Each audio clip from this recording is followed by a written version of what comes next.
Queridos irmãos, amigos, a paz do Senhor Jesus, diretamente dos estúdios da TV Kairos, está entrando no ar mais um programa Escola Bíblica Dominical.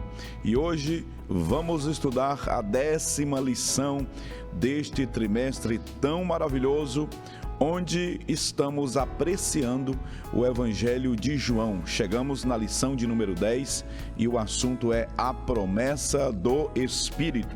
Eu convido você para a leitura do texto áureo, da verdade prática e também da leitura bíblica em classe alusiva ao tema de hoje. O texto áureo diz o seguinte: e havendo dito isso, assoprou sobre eles e disse-lhes: recebei o Espírito Santo. João capítulo 20, versículo 22. A verdade prática diz assim: a promessa do Pai não se restringe a um grupo particular ou a um período específico, mas inclui todos aqueles que se arrependem e creem no Evangelho. Vamos ler a leitura bíblica em classe, que está no Evangelho de João, capítulo 14, e também Evangelho de João, capítulo 16 e o capítulo 20. Vamos hoje ler 3 porções em 3 capítulos distintos. O capítulo 14, versículo 16, conforme está aparecendo na sua tela. E eu rogarei ao Pai, e ele vos dará outro Consolador, para que fique convosco para sempre. O Espírito da verdade, que o mundo não pode receber, porque não o vê, nem o conhece, mas vós o conheceis, porque habita convosco e estará em vós. Não vos deixarei órfãos, voltarei para vós. Mas aquele Consolador, o Espírito Santo, que o Pai enviará em meu nome, vos ensinará todas as coisas e vos fará lembrar de tudo quanto vos tenho dito. Todavia, digo-vos a verdade, que vos convém que eu vá, porque se eu não for, o Consolador não virá a vós, mas se eu for, enviar-vos-lo-ei. E quando ele vier, convencerá o mundo do pecado e da justiça e do juízo. Mas quando vier aquele Espírito da verdade, ele vos guiará em toda a verdade, porque não falará de si mesmo, mas dirá tudo o que tiver ouvido e vos anunciará o que há de vir. Disse-lhe, pois, Jesus outra vez: paz seja convosco, assim como o Pai me enviou, também eu vos envio a vós. E havendo dito isso, assoprou sobre eles e disse-lhes: recebei o Espírito Santo. Vamos para os objetivos da lição de hoje, os 3 objetivos, como sempre. O primeiro é analisar a promessa do Pai conforme ensinada por Jesus no Evangelho de João. O segundo objetivo é investigar o fato de que o Espírito habita nos discípulos para que estes cumpram a vontade de Deus. E, por fim, o terceiro objetivo, evidenciar o poder transformador da descida do Espírito no dia de Pentecostes. Vamos ao primeiro ponto da lição e apresentar os 3 assuntos que nós iremos abordar aqui com os nossos comentaristas. Neste primeiro tópico, vamos falar sobre a promessa do Pai. E o primeiro ponto, Jesus enviará o Consolador. O segundo, o Consolador. E o terceiro, não vos deixarei órfãos. Que maravilha! Nesta lição, portanto, neste programa, nós iremos explorar a importância do Espírito Santo na mensagem do Senhor Jesus no cenáculo, momentos antes da sua crucificação, também da sua morte e ressurreição. E, portanto, nesta lição vamos analisar este tema glorioso, a promessa do Espírito constante nestas porções bíblicas que já lemos na leitura bíblica em classe. para comentar a lição de hoje. Estamos aqui com muita alegria, recebendo mais uma vez os nossos comentaristas para esta lição. Nós estamos recebendo aqui na mesa o pastor Elias Gomes, o pastor Lucileno Cavalcante e o pastor Davi Arruda. Pastor Elias, chegamos na lição de número 10, querido pastor Elias, uma lição onde nós vamos trabalhar o Paráclito Divino, o Espírito do Senhor. Muito bem, pastor Epaminondas, a paz do Senhor, pastor Leno, pastor Davi Arruda, todos os nossos irmãos que estão nos acompanhando. A lição de número 10, ela é de uma elevadíssima importância para todos nós, porque nela compreenderemos que, na medida que nós estudamos a lição de número 9, a lição passada que tratava de uma despedida, de uma separação, o Senhor apresenta, sim, outras promessas, fala da promessa do arrebatamento, fala da morada com o Pai, mas também uma outra promessa de um grande conforto para os discípulos, é que eles teriam a presença do Paráclito Divino, portanto do Espírito Santo, aquele que, entre os vários títulos, tem um principal que é o Consolador, aquele que verdadeiramente foi chamado para estar ao lado de alguém e ele sabe consolar com muita perícia, com muita especialidade. Então, ter o Espírito Santo na condição de Consolador é algo mais que especial, e nesta lição nós aprenderemos sobre isso, pastor Epaminondas. Muito bem, pastor Lucileno Cavalcante, pastor Jesus, seja mais uma vez muito bem-vindo. Esta lição, pastor Leno, ela nos conduz por uma análise, uma investigação, né, de como que o Espírito Santo, ali a partir destes textos, passaria a habitar nos discípulos para que eles cumprissem a obra pela qual o Senhor enviaria eles a fazer. Seja bem-vindo, pastor. Paz do Senhor, pastor Epaminondas, pastor Elias, pastor Davi, todos os nossos irmãos que acompanham o programa. Essa lição número 10, né, realmente está maravilhosa, e vemos assim de forma extraordinária como o Espírito Santo ele conduz o apóstolo João a fazer o seu registro no Evangelho, né, a doutrina aflora, né, assim, através dos relatos de João. E aqui nós vamos ter esse estudo maravilhoso da apresentação que Jesus ele faz da terceira pessoa da Trindade, e como que as três pessoas estão unidas. No capítulo 13 ele fala da unidade do Pai com o Filho, né? E aqui ele apresenta o Consolador, né? O Espírito Santo. Muito bem, pastor Davi Arruda, paz do Senhor Jesus, seja bem-vindo mais uma vez ao programa para a gente comentar esta promessa maravilhosa do Senhor Jesus, da descida do Espírito e também da habitação do Espírito, capacitando os discípulos para a pregação do Evangelho. Muito bem, pastor Epaminondas, a paz do Senhor, pastor Elias, o pastor Leno, a todos que estão nos assistindo. É uma satisfação, mais uma vez, poder estar aqui com todos e poder cooperar. Ainda mais nessa lição que, como já foi dito, é de grande relevância, até porque nela nós aprendemos o quanto a igreja está debaixo da dependência do Espírito Santo para executar a missão que foi dada por Jesus, mas o Espírito Santo trabalha como nosso ajudador, que nos prepara e nos dá habilidade para exercer essa missão.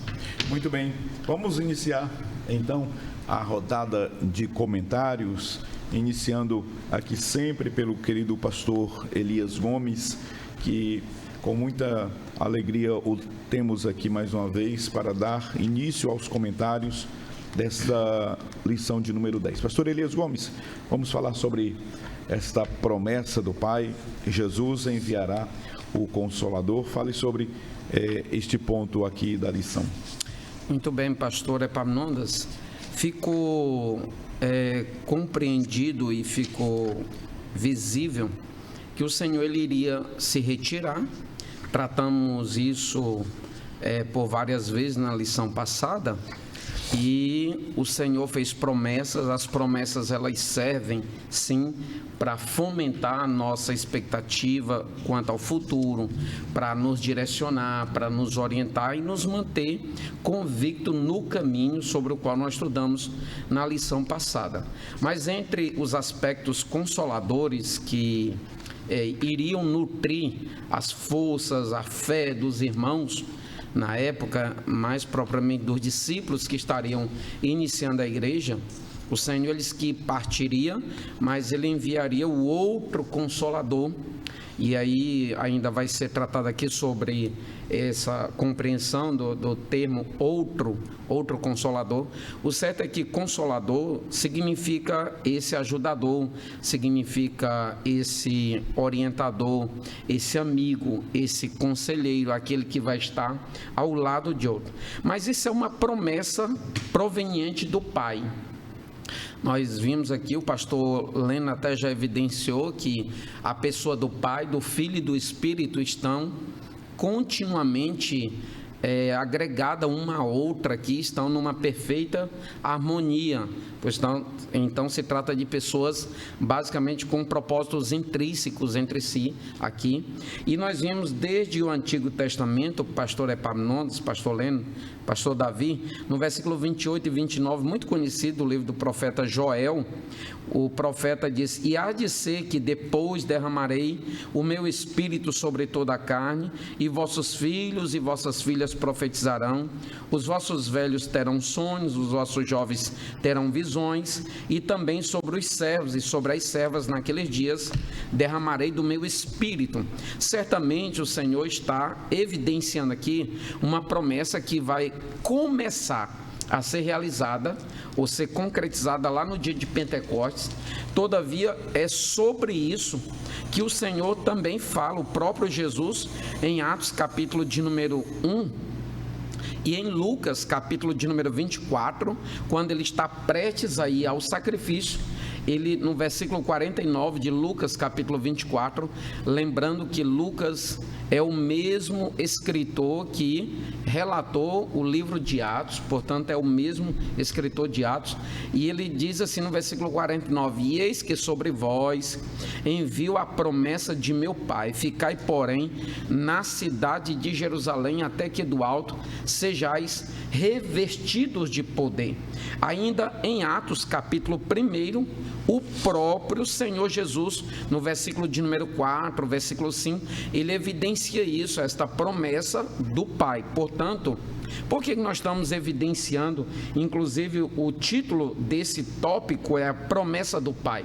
É porque há pessoas que pensam que essa crença no derramamento do Espírito Santo, na doutrina do batismo no Espírito Santo, como uma bênção distinta da salvação, uma bênção distinta e diferente e, digamos que, subsequente ao processo ou ao ato da regeneração. Há pessoas que pensam que isso é fanatismo, isso é coisa dos pentecostais apenas. Não, isso é bíblico, isso é uma promessa de Deus, isso é muito claro, essa distinção, essa diferença, e nós evidenciamos que é uma promessa do Pai. Ainda em João capítulo 7, à altura do versículo 39, o próprio Senhor Jesus, o próprio João, aliás, escreve lá, evidenciando essa vinda do Espírito Santo nessa condição de Consolador. E aqui em João 14, que é a pauta de estudo desta lição, o próprio João escreveu, e o Senhor evidencia aqui, não só no capítulo 14, mas no capítulo 16, pastor Epaminondas, nós evidenciamos isso, que a vinda do Espírito Santo nessas condições só foi possível por causa da manifestação do Senhor em glória nos céus, ou seja, por causa da sua partida. Ele mesmo deixa muito claro no versículo de número 7 do capítulo 16 de João, dizendo assim: todavia digo-vos a verdade, que vos convém que eu vá, porque se eu não for, o Consolador não virá a vós, mas se eu for, enviá-lo-ei. E esse enviar o Espírito Santo aqui é justamente este cumprimento de promessa do Pai.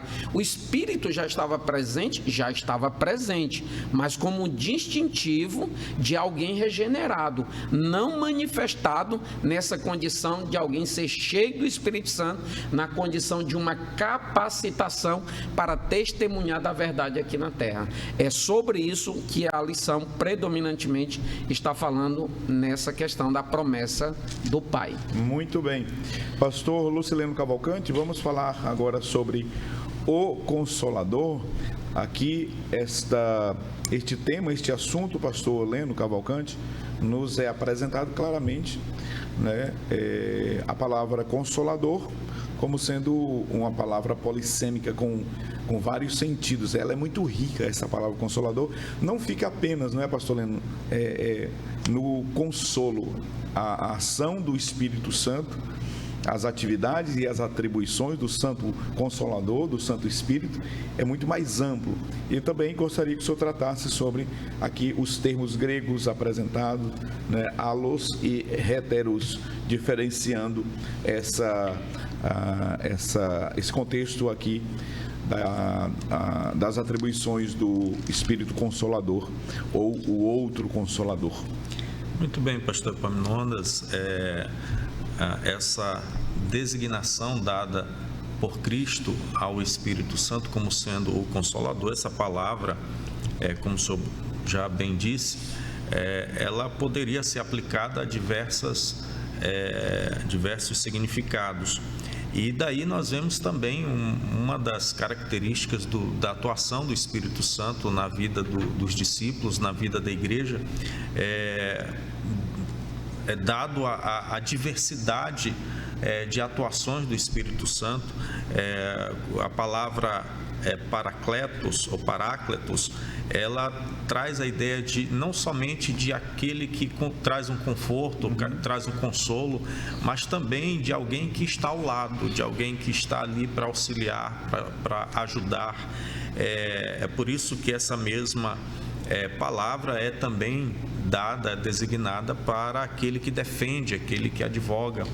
E, portanto, o Espírito Santo, ele é aquela pessoa que está conosco, está com a igreja, e nessa atuação ele é aquele amigo, né? Amigo do discípulo de Cristo.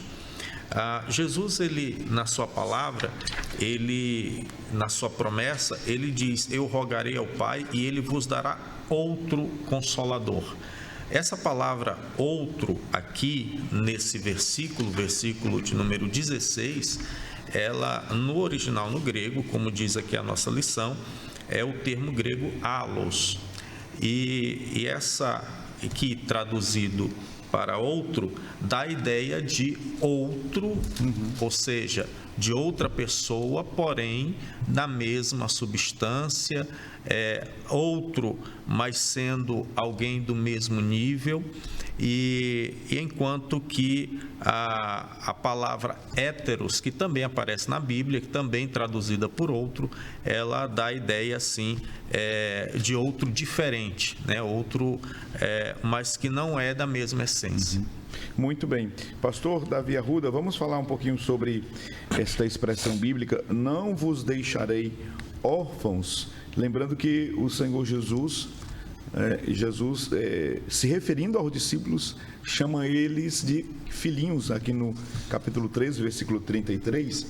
Filhinhos, ainda por pouco estou convosco, vós me buscareis, e como tinha dito aos judeus, para onde eu vou não podeis vós ir, eu vou-lo digo também agora.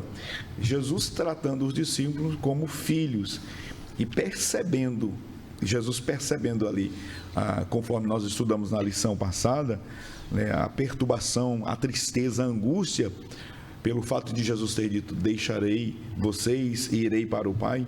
Isso fez com que Jesus agora, como um primeiro consolador, ou também como consolador, porque quando Jesus disse enviarei outro, ele está também com isso dizendo que ele é um consolador.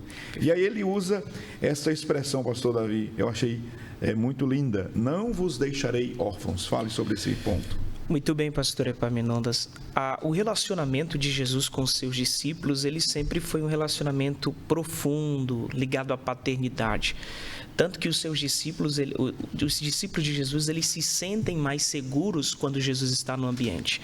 Prova do que eu estou falando é que em Marcos, capítulo de número 9, quando os discípulos falham na missão de repreender um demônio, eles recorrem a Jesus, ou seja, a presença de Jesus como um pai exerce para eles essa segurança, esse desejo de estar perto. Então, como muito bem o Senhor colocou, os discípulos agora estão com o coração atormentado, porque imagine que aquele que ensinou tudo para eles, tudo acerca do reino de Deus, da profundidade acerca das Escrituras, está preparando eles para partir. Mas Jesus também, de forma muito categórica, como já foi falado pelo pastor Leno, ele diz que enviaria outro, para eles ficarem descansados, acalmar o seu coração, que eles não ficariam órfãos, porque aquele que estaria saindo, viria outro da mesma essência, com o mesmo poder e com o mesmo sentimento de paternidade com eles. Muito bem, vamos para o primeiro intervalo. Na sequência, nós iremos falar sobre o Espírito habita os discípulos.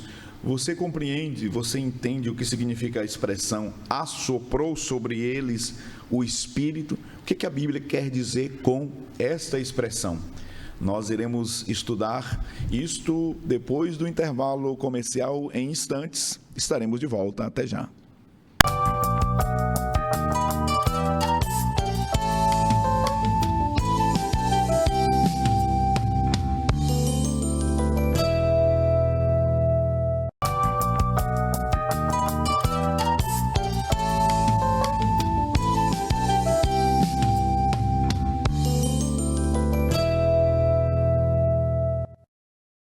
Estamos de volta com o segundo bloco do programa de hoje, estudando a 10ª lição com o tema A Promessa do Espírito. Hoje estamos investigando uma porção do capítulo 14 do Evangelho de João, o Evangelho de João capítulo 16, alguns versículos e também alguns versículos do capítulo 20. Vamos agora falar sobre o Espírito habita os discípulos. Vamos analisar João 20 e 22, o sentido de assoprou sobre eles o Espírito e também um episódio anterior ao Pentecostes. Pastor Elias Gomes, vamos conversar um pouquinho sobre este capítulo 20, versículo 22, onde vamos contextualizar essa expressão, assoprou sobre eles o Espírito. Muito bem, pastor Epaminondas. Quando nós observamos João capítulo 20, versículo 22, versículo também 21, e nós devemos nos situar aqui, e é importante que cada professor em sala de aula procure situar os seus alunos para que eles compreendam que eles não estão, não se trata do momento anterior ao sacrifício, porque Cristo aqui já se apresenta com o corpo glorificado, com o corpo ressurreto, e ainda também não é o cumprimento ou o início do cumprimento da promessa do Pai, sobre a qual nós falamos no tópico anterior ou no bloco anterior, que eu estou me referindo ao cumprimento da promessa em Atos 2. Não se trata ainda aqui portanto, do derramamento do Espírito em Atos 2. Se fala, então, de um contexto de ligação, ou seja, é um contexto que está linkado tanto ao antes quanto ao momento depois do sacrifício e da ressurreição de Cristo. Nós diríamos que o antes, nós vimos aqui até o versículo de número 31, ou melhor, até o versículo de número 20, quando o Senhor estava ali e entre os discípulos antes de ser glorificado, mas logo após ele se apresenta agora como glorificado entre os discípulos. Na ocasião em que os discípulos estavam com medo dos judeus, ele se apresenta no meio deles e diz: Pai seja convosco. É nesse momento em que o Senhor está falando agora sobre a manifestação do Espírito agora, que habitaria os discípulos, habitaria o povo de Deus.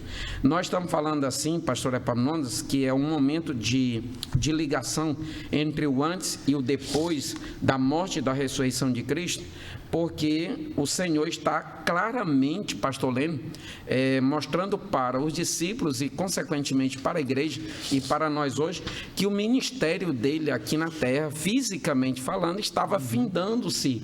E agora o que iria entrar em evidência era o ministério do Espírito Santo propriamente. Por isso é que ele soprou, e essa expressão é muito bem evidenciada aí e será tratada agora posteriormente pelos nossos amigos comentaristas. Muito bem, pastor Lucileno Cavalcante, vamos falar sobre essa expressão, o sentido de assoprou sobre eles o Espírito. Pastor Leno, converse aqui conosco, fale-nos sobre o significado desta expressão bíblica que, infelizmente, né, no nosso contexto pentecostal, e até bom que nós aqui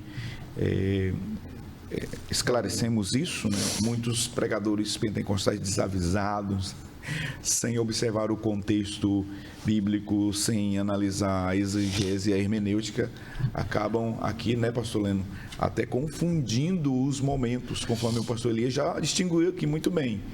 Acabam aplicando isso aqui a um movimento pentecostal, a obra do Espírito, de fazer com que os seus servos sejam poderosamente cheios do Espírito Santo.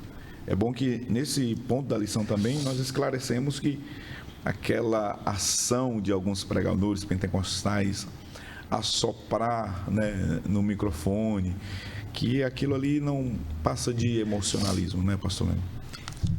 Pastor Epaminondas, nós temos aqui nesse texto, especialmente nesse tópico que nós estamos tratando, abrindo aqui esse detalhe sobre o movimento pentecostal moderno, né? Essa prática, né, que muitos usam até para, de certa forma, comover o público, né, e mostrar uma certa ou uma suposta espiritualidade acima né, de que até no ato de assoprar o microfone algo de extraordinário está acontecendo. Logicamente, nós sabemos que quem faz aqui no texto, nós vemos aqui que quem faz esse ato é o próprio Senhor. É o próprio Senhor Jesus que está em cumprimento àquela promessa que é feita, né, nos textos anteriores, está concedendo aos discípulos a habitação do Espírito Santo. E aqui, não, como já falou o pastor Elias, não está tratando do batismo no Espírito Santo, lá registrado no livro de Atos, que vai se cumprir posteriormente.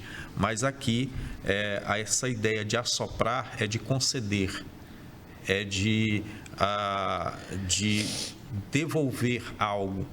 Nós percebemos que a comunhão que o ser humano perde lá no princípio, lá no Éden, ela é restaurada através do sacrifício de Jesus. E agora, nesse momento, essa comunhão, ela é concretizada através da presença do Espírito Santo na vida dos discípulos. E esse ato de Cristo, quando o texto diz que ele assoprou sobre eles e disse: recebei, ou seja, nesse momento eles estão recebendo a presença do Espírito Santo na vida deles. O Espírito Santo vai passar a habitar na vida dos discípulos. E isso tem um diferencial muito grande.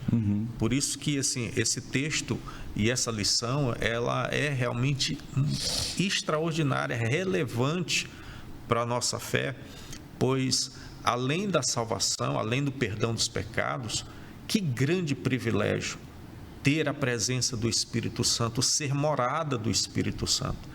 Isso é algo que os crentes ou os santos lá do Antigo Testamento não experimentaram, mas Deus agora está concedendo, através do Filho, está concedendo aos seus discípulos e à igreja o privilégio de ser esse tabernáculo, esse templo em que o Espírito Santo ele habita. E isso nós devemos enfatizar, porque é algo que o cristão ele tem que valorizar isso. Tanto que o apóstolo Paulo, quando ele escreve aos Tessalonicenses, ele fala, tem um versículo lá no capítulo 5, em que Paulo ele diz assim: não extingueis o Espírito, ou não apagueis o Espírito. É uma advertência àqueles que já receberam, que já são morada do Espírito Santo, que podem perder essa presença. E isso é algo que é uma das piores coisas que pode acontecer na vida do cristão, perder a presença do Espírito. Me lembrei de Sansão, né? Sim. Sansão, naquele momento, quando o seu cabelo foi cortado, ele se levantou e disse: farei como outrora, como antes. Mas ele não sabia que o Espírito do Senhor havia se retirado dele. Um dos textos bíblicos assim que mais nos faz refletir. O bem mais precioso que um crente tem, que um cristão tem, é a habitação do Espírito Santo. O próprio Saul também, né? O próprio Saul também, que teve perdida essa presença do Espírito Santo de Deus. Então, concordo plenamente com o pastor Leno que esta lição ela é muito cara para nós pentecostais. Pastor Davi Arruda, vamos falar sobre um episódio anterior ao Pentecostes. Nós estamos aqui, pastor Davi Arruda, nessa cronologia, podemos dizer assim, né, do movimento pentecostal. Nós temos aqui em João capítulo 20, versículo 22, o momento em que os discípulos recebem a habitação do Espírito Santo, correto? Bem. Nós temos que diferenciar isso, e os professores em sala também devem fazer agora essa distinção para um momento mais glorioso que virá adiante. Fale sobre agora esse ponto aqui para nós. Muito bem, pastor. Como já foi trabalhado aqui pelo pastor Elias, pelo pastor Leno, esse sopro, esse Espírito que agora vai habitar nos discípulos, Jesus está preparando, solidificando a fé deles, levando a eles a um nível espiritual muito maior.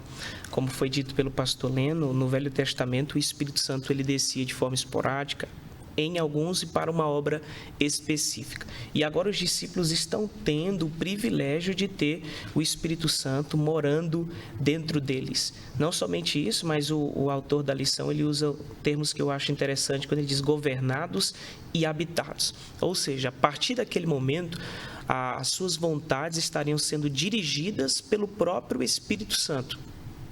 Mas a diferenciação que nós precisamos fazer do que acontece em Atos capítulo 2, que aquilo que acontece em Atos capítulo 2 é revestimento de poder para a pregação do Evangelho. Ou seja, eles estão recebendo uma autoridade espiritual, eles estão sendo revestidos de uma forma diferente para exercer a missão a qual Cristo já havia designado para eles. É interessante a gente não confundir isso, porque existem pessoas que, por uma má interpretação, pensam que aquele que não é batizado no Espírito Santo, logo o Espírito Santo não habita nele. E esses textos mostram para a gente que a bênção do batismo no Espírito Santo, ela é diferente deste texto a qual Jesus sopra o Espírito sobre os discípulos. Muito bem, pastor Davi.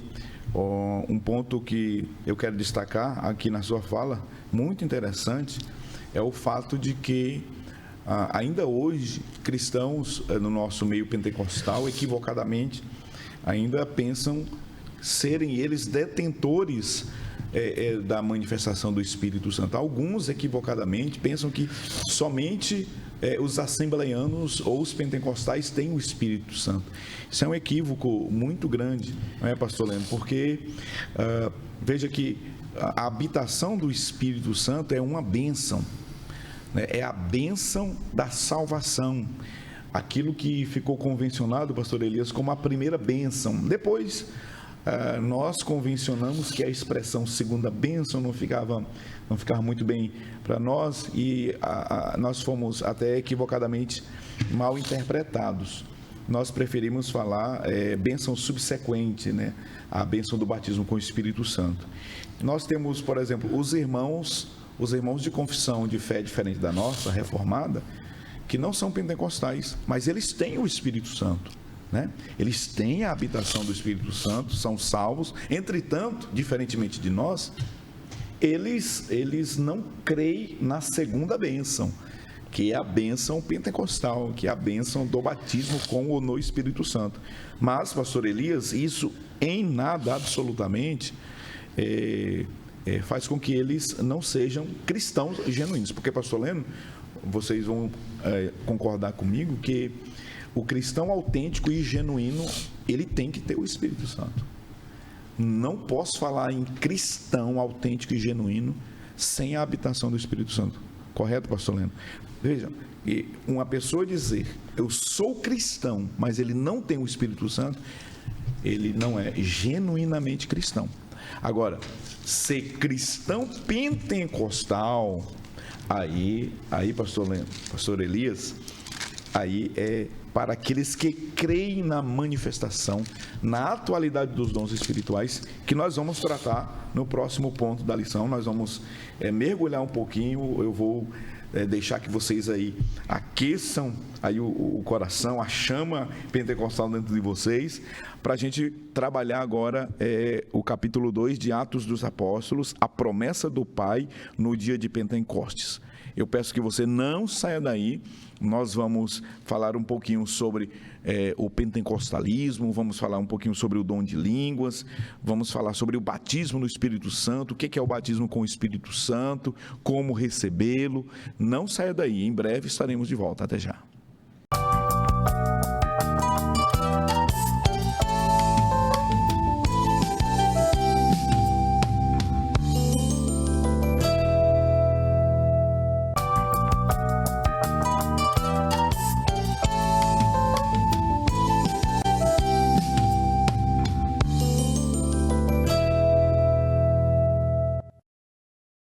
Voltamos e vamos finalizar o programa de hoje falando de um assunto muito, mas muito importante para a nossa fé pentecostal. Vamos falar da promessa do Pai no dia de Pentecostes. Na sua tela está o mapa mental com os temas, os assuntos que os nossos comentaristas vão abordar a partir de agora. Nós vamos falar sobre a expressão de repente, que também aparece aqui em João e Atos dos Apóstolos, e também falaremos sobre e todos foram cheios do Espírito Santo, e vamos finalizar falando sobre e começaram a falar em outras línguas. Pastor Elias Gomes, de repente, um acontecimento extraordinário, pastor Elias. Algo maravilhoso aconteceu ali no cenáculo, em Jerusalém, de modo que todos, sem exceção, que estavam ali assentados e reunidos, foram cheios do Espírito, pastor Elias Gomes. Muito bem, pastor Epaminondas, por mais que já tenhamos falado de forma indireta anteriormente, portanto, vale ressaltar que Atos 2 foi o cumprimento da promessa para aqueles irmãos, para aquele povo daquela época da igreja, né? Mas ali foi o início do cumprimento da promessa como um todo, uma vez que nós não cremos na cessação dessa manifestação do Espírito. E isso vai ser tratado e evidenciado mais enfaticamente.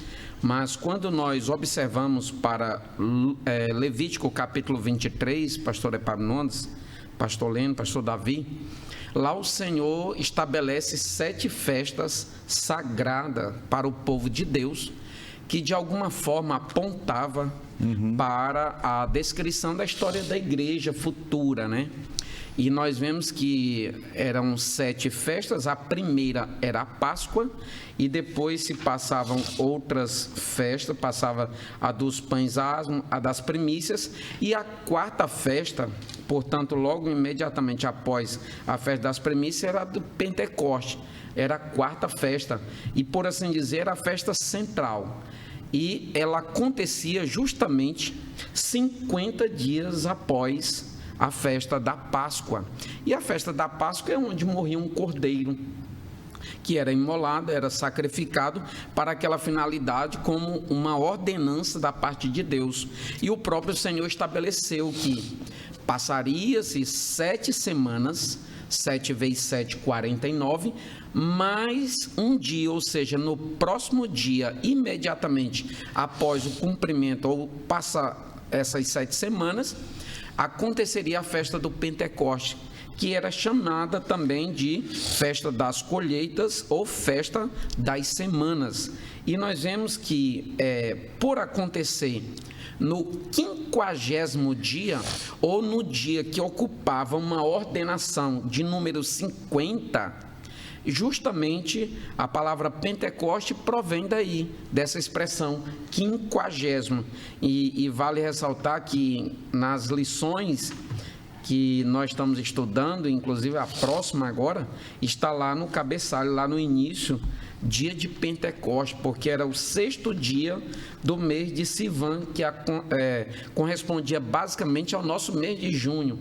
Portanto, tem aqui uma harmonia aqui, e algo está muito correto aqui, que é essa questão do tempo.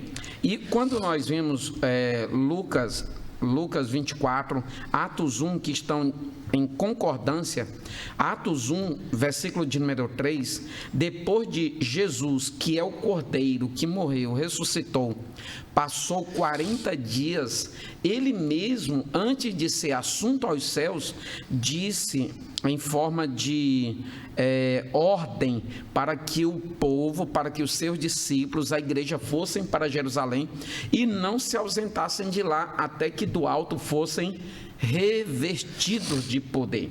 E por que revestido? Nós queremos evidenciar rapidamente em 2 palavras. A primeira veste de poder é aquela de João, capítulo 1, e se refere à veste da salvação.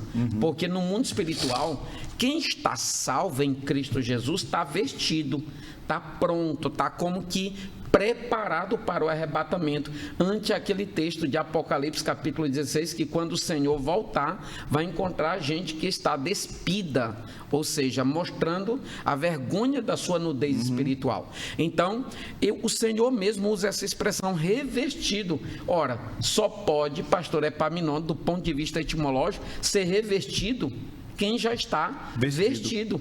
E que primeira veste é essa? É a veste da salvação, aquilo que nós entendemos como a regeneração, aquilo que tem a ver com o ser o quê? Ser salvo, ser alguém, ser povo de Deus, enquanto que o revestimento tem a ver com capacitação, não tem a ver com salvação, tem a ver com o fazer. Portanto, é uma capacitação de Deus para fazermos a obra do Senhor. Por isso, ele usou a expressão para não se ausentassem de Jerusalém até que do alto fossem revestidos de poder.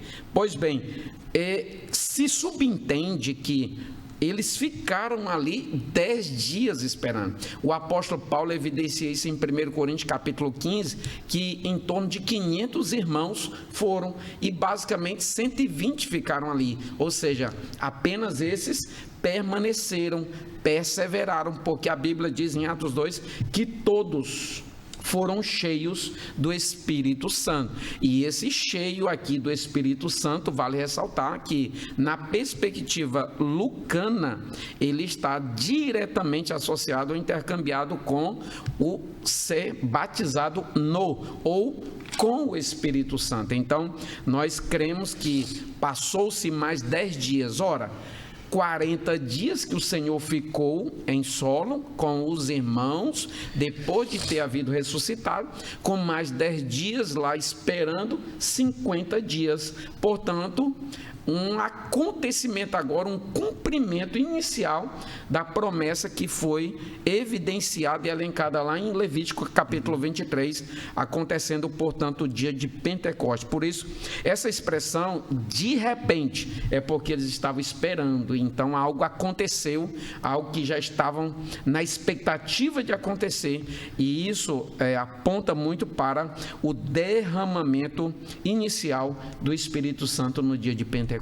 Pastor Lucileno Cavalcante, todos todos foram cheios do Espírito Santo. Aqui o pastor Helena Cabral, ele começa o texto dizendo o seguinte, o parágrafo: observamos que durante o ato da conversão, o Espírito Santo realiza a regeneração. Contudo, desde que se dá esta obra regeneradora do Espírito, é necessário que os salvos sejam cheios do Espírito e revestidos de poder para o testemunho do Evangelho. Aquilo que a gente, no bloco passado, inicialmente, à guisa de introdução, começamos a conversar sobre a distinção, não é, pastor Leno, entre João 20 e Atos 2.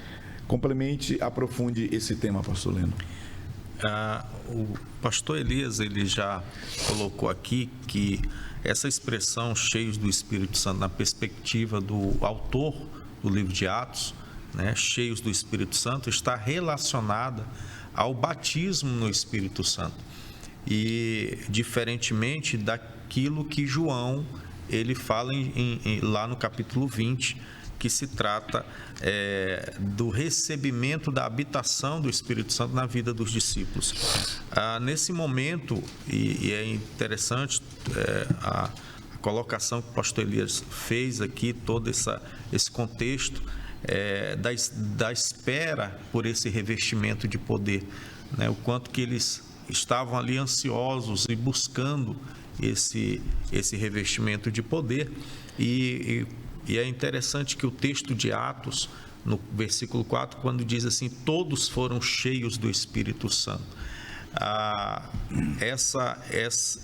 Esse enchimento do Espírito Santo está, sim, relacionado a essa capacitação que é dada e que é necessária para que a igreja venha cumprir e dar continuidade à obra de evangelização iniciada pelo próprio Senhor Jesus.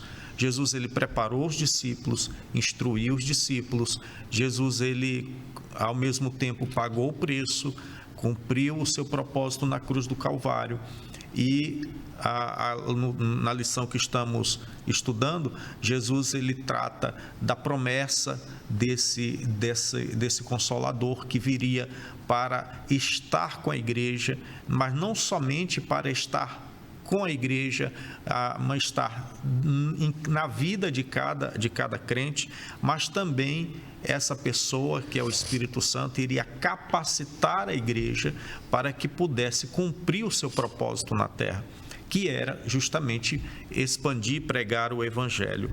E esse poder, falamos aqui de revestimento de poder, nós relacionamos, lógico, ao poder de realizar coisas que humanamente nós não seríamos capazes de fazer.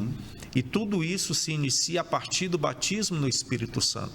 A partir do batismo no Espírito Santo, a igreja, ela recebe essa experiência gloriosa, os crentes recebem essa experiência sobrenatural do derramamento do Espírito Santo, e a partir daí são impulsionados não mais pela sua própria capacidade, não mais pela sua própria força, mas pelo poder do Espírito Santo, para realizarem coisas extraordinárias. E aí, ao longo da história da igreja, nós vemos quantas coisas quantos servos e servas de Deus que têm realizado obras que humanamente era impossível fazer.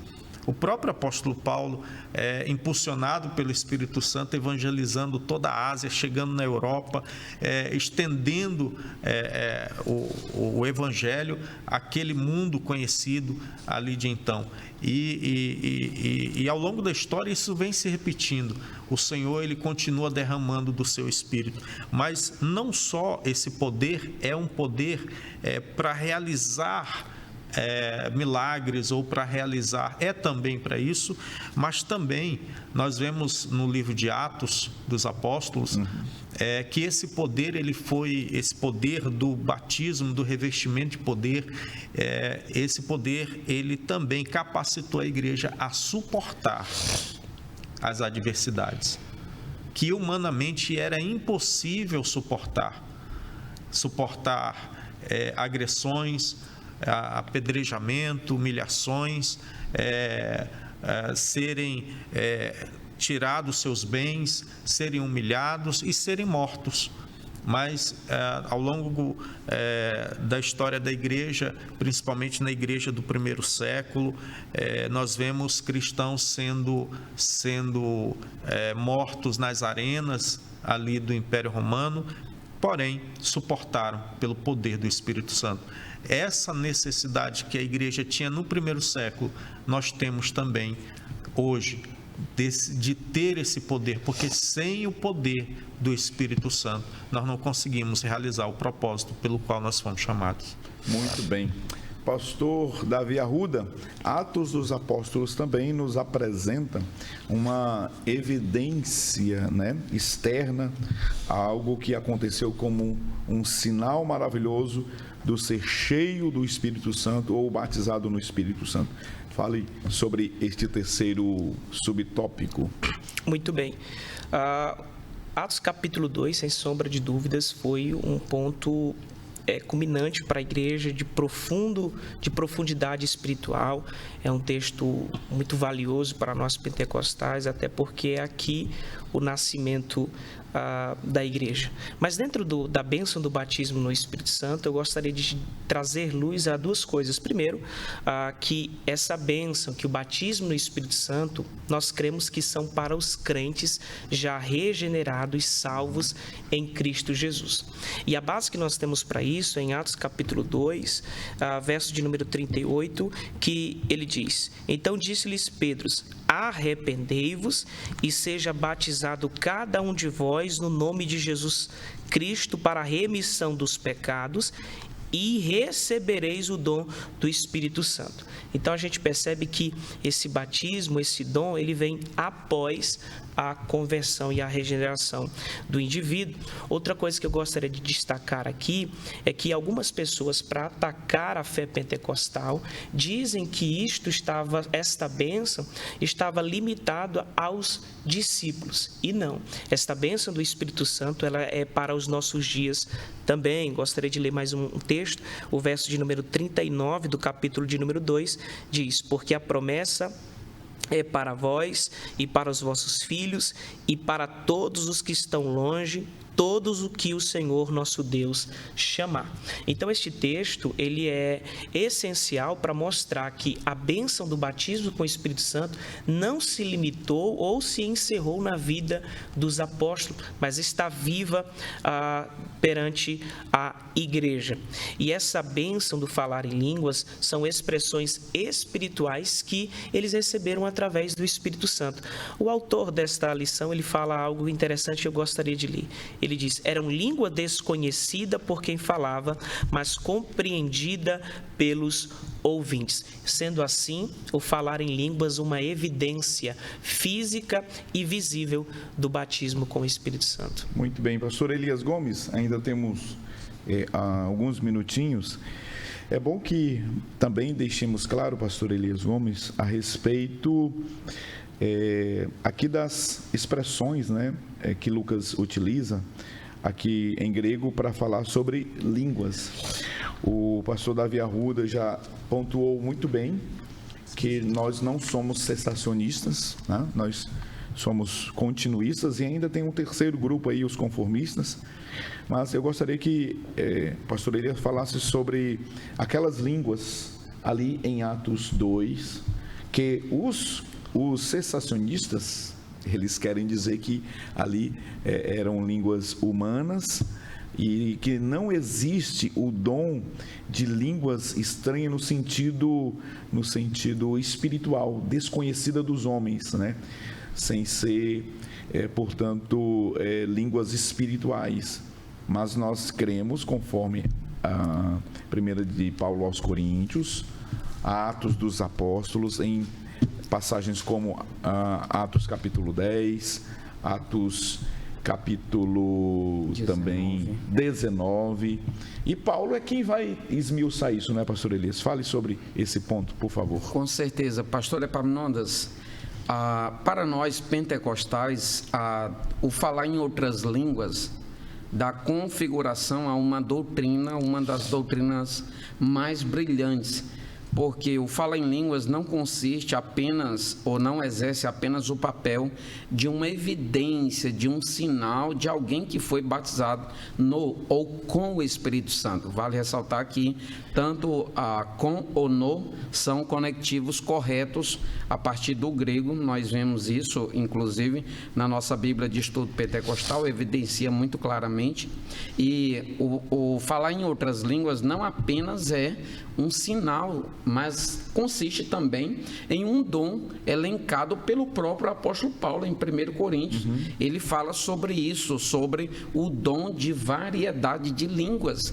Isso não só é enfatizado do ponto de vista doutrinário, assim, elencado pelo apóstolo Paulo, ele mesmo também, em 1 Coríntios capítulo 14, ele diz assim: não proibais o falar em outras línguas ou falar em línguas.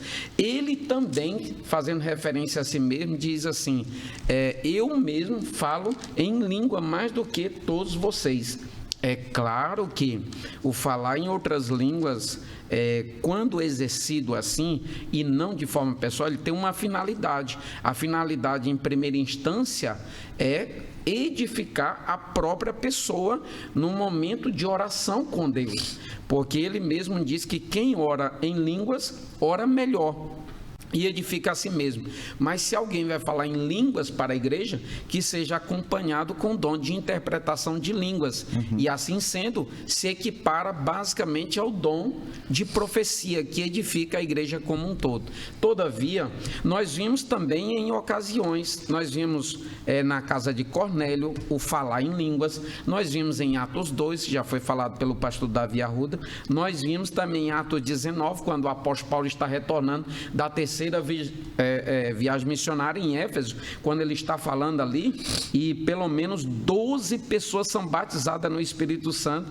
Logo ali nos textos iniciais de Atos 19, eles falam em outras línguas após ser batizado com o Espírito Santo. Isso fica tão claro, pastor Davi, a distinção entre o batismo de João, que era para o arrependimento, em relação ao batismo no Espírito Santo, que o próprio apóstolo Paulo chega entre eles e perguntam: vocês já são batizados? Sim, já sou batizado, mas, aliás, você já conhece o Espírito? Não. Fazendo uma linguagem metonímica, fazendo referência ao batismo no Espírito Santo. Aí diz: não, nós nem ouvimos falar ainda, o batismo que nós conhecemos aqui é o de João. Ora, é o de João. E Paulo então impôs as mãos sobre eles e eles foram batizados no Espírito Santo e falaram em outras línguas. Portanto, ainda hoje, na atualidade, como naqueles dias de Atos dos Apóstolos, capítulo 2, lá no dia de Pentecostes, que muitos os tinham como embriagados, como fora de si, ainda tem hoje pessoas que dizem que os pentecostais são embriagados, estão em transe, estão em êxtase, e isto não é verdade. Nós estamos vivendo e desfrutando aquilo que tem uma consistência bíblico-doutrinária propriamente dita. Agora, pastor Leno, as línguas faladas ali pelos discípulos inicialmente em Atos 2, é claro que eram línguas humanas, idiomas, xenolalia, mas isso não deixa de ser estranho para quem falava, não é verdade, pastor Leno? Quem estava falando um idioma que ele nunca foi na escola para aprender, então, portanto, não deixa de ser estranha para ele. Claro, conhecida de quem estava ouvindo, pastor Leno. E é importante ressaltar que a origem das línguas, ou seja, aqueles que estavam falando em línguas não estavam falando de si mesmo. Perfeito. Mediante a sua própria capacidade, ou tendo aprendido a falar aquele idioma. Uma vez que o texto, pastor Leno, me desculpa, diz assim: conforme o Espírito Santo lhes concedia que falassem. Perfeito. Exatamente. Ora, o texto. Então, assim, os discípulos, eles receberam do Espírito Santo quando foram cheios do Espírito Santo. Começaram a falar nessas línguas que eles desconheciam. Então, esse ato é um ato sobrenatural, uma atuação sobrenatural do Espírito Santo na vida da igreja, na vida dos crentes. E como o pastor Elias já bem colocou aqui, é algo que nós podemos e devemos desfrutar nos nossos dias. Que bênção, que maravilha. Chegamos ao final de mais uma preciosa lição Estudamos hoje a promessa do Espírito Santo.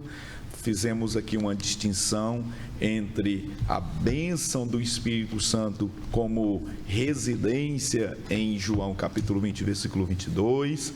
Depois os nossos comentaristas esmiuçaram o Pentecostes em Atos capítulo de número 2, conforme profecia de Joel lá no Antigo Testamento, provavelmente 700 anos antes do nascimento de Jesus. E, portanto, nós hoje aprendemos mais um pouquinho acerca deste evangelho maravilhoso, o evangelho de João, convidando você para a próxima semana, onde vamos estudar a lição 11 com o tema A Intercessão de Jesus pelos seus discípulos. Como sempre, você sabe, nós esperamos por você aqui na TV Kairos, neste canal que tem abençoado muitas vidas.